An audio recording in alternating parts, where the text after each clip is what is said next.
Good afternoon, everyone. Welcome to day 6 of our journey into the letter that Paul wrote to the church in Corinth.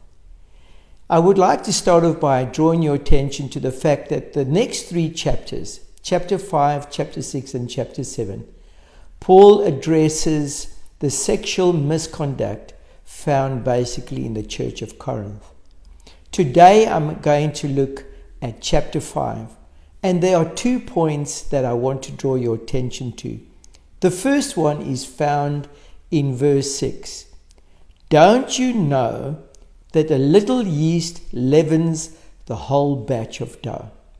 Now we know what that means. We have sayings similar to that. For example, one of the sayings that we have is one bad apple can spoil the whole batch or the whole box full. That's similar to what Paul is trying to draw our attention to here. And what he's saying is that he received news that there were certain members within the church believers there in Corinth that had brought certain practices into the church with them that they used to practice outside of the church. So when they were heathen worshippers, one of the things that they used to do was get sexually involved with what they called temple prostitutes. Now, Paul doesn't want to just address this. He's trying to draw our attention that those qualities found within that kind of person is not the quality you should find within the church. In actual fact, in order not just to focus on the sexual immorality, he goes on to actually bring out in verse 11 other points that he wants us to avoid. For example, he says that you mustn't be involved with greedy people or idolaters or slanderers or drunkards or swindlers. You see, he's identifying that there are certain behaviors found outside of the church which perhaps was practiced as part of the religious worship by heathen, but it wasn't to be brought into the church. He says, get rid of the old yeast so that you may be a new unleavened batch. And then he makes this interesting comment. As you really are, for Christ our Passover lamb has been sacrificed. So what Paul's saying really here is that we aren't sacrificing lambs on a continual basis, because the Lamb of Christ has come. And the purpose of sacrificing lambs initially was to get rid of sin, was to wash us clean from sin. But Paul says, no, that act of cleansing, that act of getting rid of sin has already been accomplished in Christ. So I want you to understand that Paul is trying to say certain practices that were common amongst heathen are not practices to be found within the church. But there's another thing that Paul draws my attention to. And after speaking about these kind of people, those who are greedy, sexually immoral, idolaters, etc., Paul then makes such an interesting thing. He says, because we are to detach ourselves from them.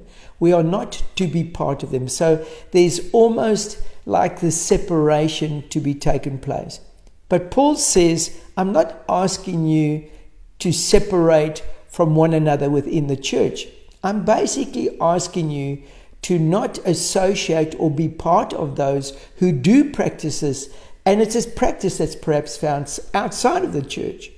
He says, I don't want you to be part of it. But then he's almost saying, and it's an interesting thought, that he says in verse 9, I wrote to you in my letter not to associate, notice the key word, with sexually immoral people, not at all meaning the people of this world who are immoral, or the greedy and swindlers or idolaters. So he's saying, I'm not saying that you mustn't mingle with them, but he's saying, if I'm asking you not to mingle with them, he says, in that case, you would have to leave this world.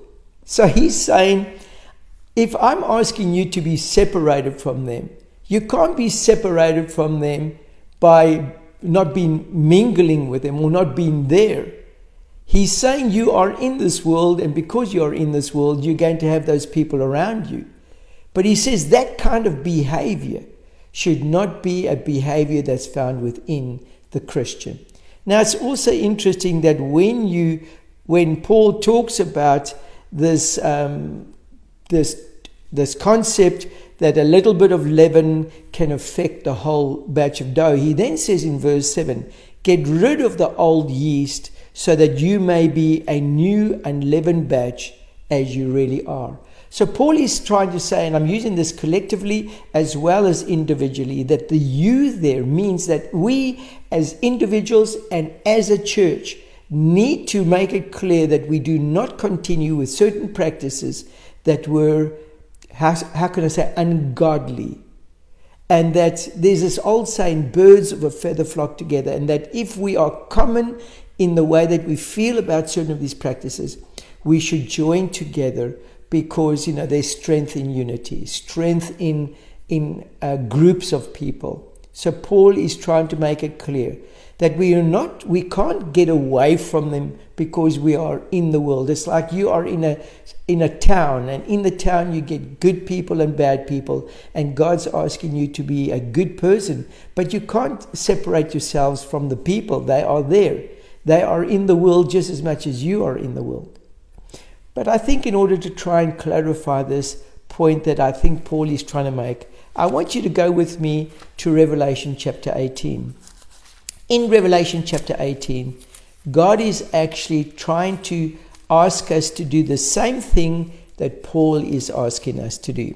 And that is, as it says there, in Revelation chapter 18, verse 4, there's a voice from heaven that says, which is God speaking, I heard another voice from heaven saying, come out of her, my people. So just like Paul says, don't associate with people like that who are in the world. But you are also in the world. But he's saying, so how do I ask you not to associate with him? He says, I'm not asking you to move to another planet, because you are also in this world.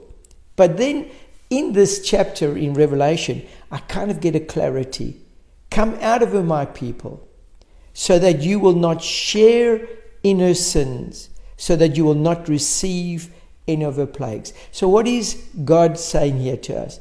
That the way that we disassociate ourselves with people is not by moving to another planet, or as some people are asking you to move out of the cities and go and find yourself in a deserted place.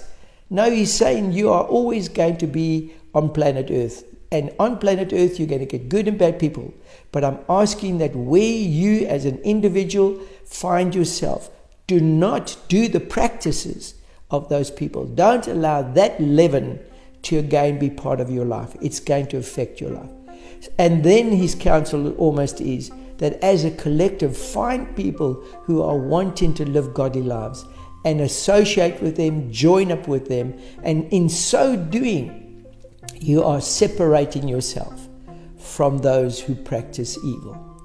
So in conclusion to chapter 5, the 2 points that are important is to remember that when you allow or tolerate sin in any form, it's going to affect the church as a whole. And then the second point is simply this, that you can't get away from being in the world, but you can get away from behaving like them. Thank you so much for joining me today. Have a wonderful day. Bye-bye.